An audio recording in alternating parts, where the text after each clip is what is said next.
Renato, você como uma cacique eleitoral, partidária, tá? Como é que você enxerga essa campanha contra o Kassab? Porque normalmente os caciques partidários são poupados do embate, né, do dia a dia da política, desse fla-flu que a gente vive muitas vezes no dia a dia da política, na aprovação de projetos, etc. É claro que numa eleição, apesar dos candidatos, você tem os caciques por trás, que hoje tem muito poder, né? Você tem aí um fundo partidário de 5 bilhões distribuído entre essas legendas, e o uso desse recurso é quase discricionário. Quer dizer, você, como presidente do partido, você decide qual a candidatura que vai receber o recurso, qual que não vai receber. Duas perguntinhas para você. O que você acha dessa campanha contra o Kassab, né, que não está disputando, mas que é um cacique importante aí do PSD, efetivamente, você acha que precisaria ter um controle maior, uma accountability da sociedade, justamente para que houvesse mais democracia na escolha dos candidatos que vão receber recursos? Como é que você enxerga isso hoje? Bom, primeiro, entre os partidos, a primeira pergunta, existe sempre um respeito entre os dirigentes, né? E isso a gente sempre manteve muito claro, porque eu gosto de falar uma frase que é a clássica da política, né? O que o amor não une, a política une. E isso é fato. A briga acontece muitas vezes no parlamento, mas quando você vai agora para as eleições municipais, tem vários municípios que o PT está junto com o PSDB, que está junto com o PL, e isso, né, no município, a realidade é completamente diferente das discussões nacionais, né? Então a gente sempre tenta manter o respeito e consideração ao trabalho de cada um, até porque ninguém é dono da verdade, não existe uma verdade absoluta. Então a democracia ela é linda justamente por isso, por todos expressarem o seu ponto de vista, né? Eu pessoalmente não vi nenhum ataque à figura do Kassab, mas vi ao PSD, e eu entendo muito bem as estratégias políticas e eleitorais. A eleição é isso mesmo. A gente que está na política já aprende a entender isso com um certo grau de pragmatismo, né? E faz parte do processo político. Quanto à segunda pergunta, eu inclusive gravei um vídeo, Cláudio, explicando a questão do fundo eleitoral. É muito importante ter um entendimento das pessoas de como funcionam as regras do fundo eleitoral, como ele é gerado, de onde vem esse recurso. Por exemplo, foi bom você tocar nesse ponto, porque nós, como os dirigentes partidários, a gente que faz essa distribuição junto com as executivas nacionais e estaduais, você percebe que assim, não tem dinheiro para todo mundo. Se você pensar uma conta rápida aqui, por exemplo, o Podemos, você tem 200 milhões de fundo, são 6 mil municípios, vai arredondando aqui. Você tem mais ou menos, dividindo 30 mil reais por município, não é nem por candidato. Aí você pega São Paulo, que são 56 candidatos, como você divide 30 mil reais por 56 candidatos?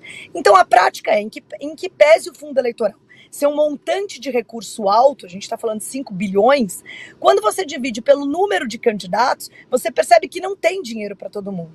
E como as pessoas não conhecem a regra da distribuição, a regra da criação do voto, do fundo, que é por voto de deputado federal, é por quantidade de bancada eleita, é por quantidade de senadores, é natural que os partidos priorizem na hora de investir o recurso justamente nos critérios que foram necessários para que ele obtivesse o recurso.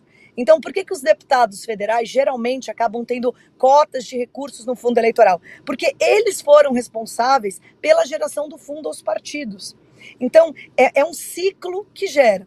Mas o fundo em si, ele não é suficiente para o tamanho de candidaturas num sistema proporcional sem coligação como o que temos hoje. Por isso que eu mesma defendia muito a mudança do sistema eleitoral, porque esse sistema é incompatível com o financiamento público nos moldes que está. Você concorda, Bia? Olha, primeiro eu quero dizer que, falando do segundo tema primeiro, a Renata, ela foi também a relatora de uma PEC que faria uma reforma estrutural, realmente, na questão das eleições. O código, né? O Código Eleitoral, né? O Código Eleitoral. O novo Código Eleitoral. A Renata defendeu e botou no seu relatório o voto distritão. Distritão misto, né, Renata? Que foi uma coisa muito bacana. Ela teve o apoio maciço dos parlamentares. Só que, na hora da votação, os caciques partidários não concordaram, interferiram, trocaram os membros da comissão e impediram que a gente aprovasse o eleitor saberia que seria eleito aquele candidato em quem ele votasse. Em que ele votasse. Porque o voto iria para o candidato. Isso enfraquece os partidos.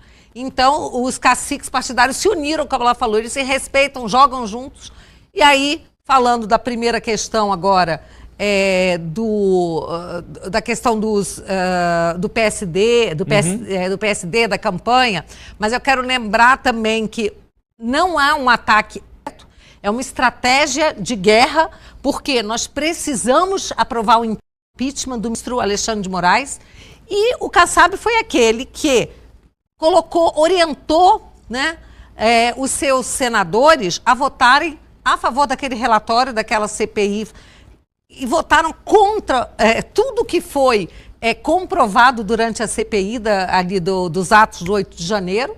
Né? Então, o que ele fez, ele foi a pior pessoa para o Jair Bolsonaro e para a democracia, para as pessoas que estão presas, levando penas altíssimas, muitas por crimes que não cometeram, outras por crimes que cometeram, mas crimes de depredação, de patrimônio público, que levariam aí 3, 4 anos de cadeia no máximo. Nós precisamos que os senadores do PSD votem a favor. Nós estamos a 5 senadores de obtermos o mínimo, digamos, a maioria, para que o presidente do Senado, Rodrigo Pacheco, tem até o constrangimento de colocar, de pautar o impeachment. Depois, para aprovar, precisa de maioria absoluta, mas isso é outra história. Claro. Agora, eu quero lembrar, Renata, que toda essa amizade, essa união entre os presidentes de partido não surgiu, não apareceu quando o presidente do meu partido, do PL, Valdemar Costa Neto, que é um cara muito querido por todos os outros presidentes, quando o PL levou uma multa de 22 milhões por apresentar um recurso. Ali naquele momento, inclusive, ele apresentou o recurso junto com os outros partidos que tinham dado a procuração. E o que os partidos fizeram? Retrocederam, falaram, não, isso eu não permiti esse recurso. Foi de uma covardia, tá? Eu entendo que eles falharam. Pensaram assim, deixar o Valdemar no fogo, deixar o PL no fogo, sendo que todos estão ali submetendo seus partidos a esse tipo de interferência. Ninguém ali pensou de forma global, ninguém pensou que os partidos todos estariam sujeitos a uma medida como essa, tá? Se não seguirem a cartilha de certos ministros.